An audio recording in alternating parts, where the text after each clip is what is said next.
Hello, hope you are all doing very well today.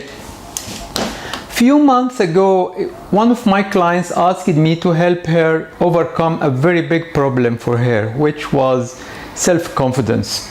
That problem caused her to live a terrible life.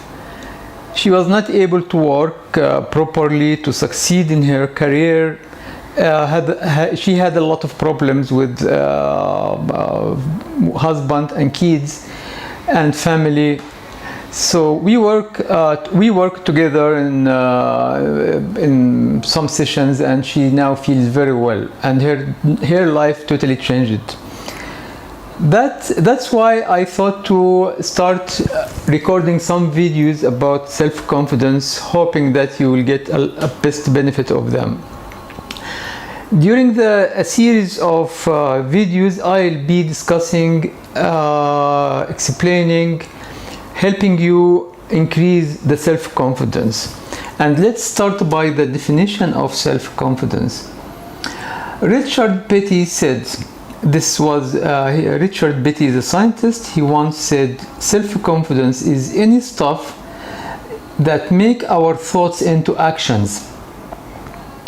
That makes our thoughts into action. Whatever helps you to translate any thought comes to you into action, this is a self-confidence tool. Some other definitions said self-confidence is our feeling of trust in our ability, capability, and judgment. So how can we build the self-confidence? How can I have a strong self-confidence? There are 4 areas you need to work on to increase your self-confidence. You need to work on your thoughts and beliefs, your feelings, your behaviors, and your social context. These 4 areas are the drivers of self-confidence. If I can understand and control my thoughts and beliefs, my feelings, my behaviors, my social context, I'll be having a very good self-confidence. So why self-confidence is important? Self-confidence is really important because without self-confidence, you will not be able to go on in your life. To keep going on in your life, you should have a high self-confidence, because lack of confidence could cause failure in life, could cause anxiety and worries. Anxiety and stress and worries, they are found to be the main reason of many of diseases and illness issues. Self-confidence is really important for your relationship in your home, in your business, in your society. So also self-confidence is really important to raise my kids. If you have kids and you don't have self-confidence, your kids will raise with weak characters. And many other benefits of having a good self-confidence. Now we'll start with how to build a self-confidence. As I said, there are 4 drivers we need to work on to build a high self-confidence. Number 1, our thoughts and beliefs. Number 2, our feelings. Number 3, our behaviors. Number 4, our social context. We will start today in this video with thoughts and beliefs. Actually, a lot of confidence or lack of confidence starts from our heads, happens in our heads. How thoughts and beliefs shape our confidence, that was well covered in a therapy called cognitive behavioral therapy, short CBT. In that therapy, they conclude that our thoughts drive our behaviors, our emotions.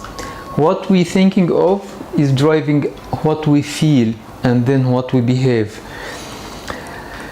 At the middle of the CBT therapy, there is a model developed by Aubert and Lays. That model called ABC, adversity, behavior, and consequences. The conclusion in this ABC model is how we can understand and control our response to adversity. Whenever we have adversity, how to respond to that adversity. The conclusion here is also our belief trigger emotional reaction. What we believe, that trigger emotional reaction. So, for example, if we can give an example of this, in a traffic jam, we may have three different drivers. The first driver is looking to his watch and worry about the time, and he is thinking that the driver in front of him is driving slowly, and he disliked this. The second driver, he thought that this is really a good time to relax and have some easy time before because he was heading to a busy day. A third driver who had early morning business meeting, he was really worried about maybe he will not catch up that meeting. As you see here, we have three different situations, but every three different behaviors or responses. However, it was only one situation. Another situation is two moms. Every mom called her son in the school, but neither of the sons returned the call. The first mom, all the day she felt angry, anxiety, worries about her son, imagining bad things, and so on. But the second mom, she took it easy. She was happy because she knows that her son is okay, but he may not listen to the telephone. So she spent the rest of the day happy without any problem. Now, it is really important to understand and to know that what's happening to us causes our reaction. It is not what's happening to us. Many of us think that we react because of what's happening to us, but the reality is we react because of what we believe of what is happening to us. So, as the example of the drivers in the traffic jam, it is one situation, but we have three different reactions. The same for the moms. In the same situation, none of the sons returned the call, but the reaction was different. So now here we need to come to the conclusion that what we react depends on what we believe of what's happening to us. Hope this is clear.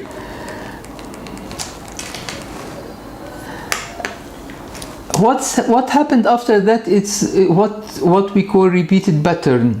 That every time there is a situation, I understand or believe in this situation somehow, and that belief lead to or drive my emotions, my feelings. And time after time, this will be built inside myself, inside me. So I once there is a traffic jam, I might feel relaxed or I might feel worry and anxiety. Once I hear that there might be a traffic jam without in the news, I may feel some pain in my body or I feel anxiety, because this is now becomes an habitual exercise inside me, and I may not know the reason why I feel worry or anxiety.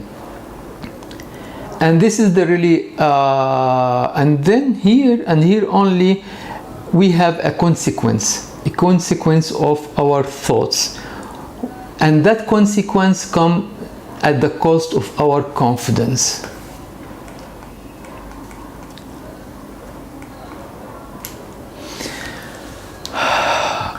So from this video we understood that our thoughts is the main trigger of our emotions, our problems, and our self-confidence. We need to focus more and get deeper to the way we think, and this will be in the coming videos, where we will learn together about what's called cognitive distortions.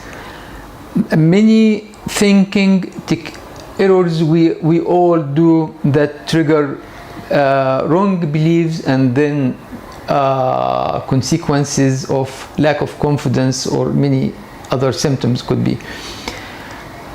Hope you find this video helpful. Hope you start to think about increasing your self-confidence, and see you soon. Bye.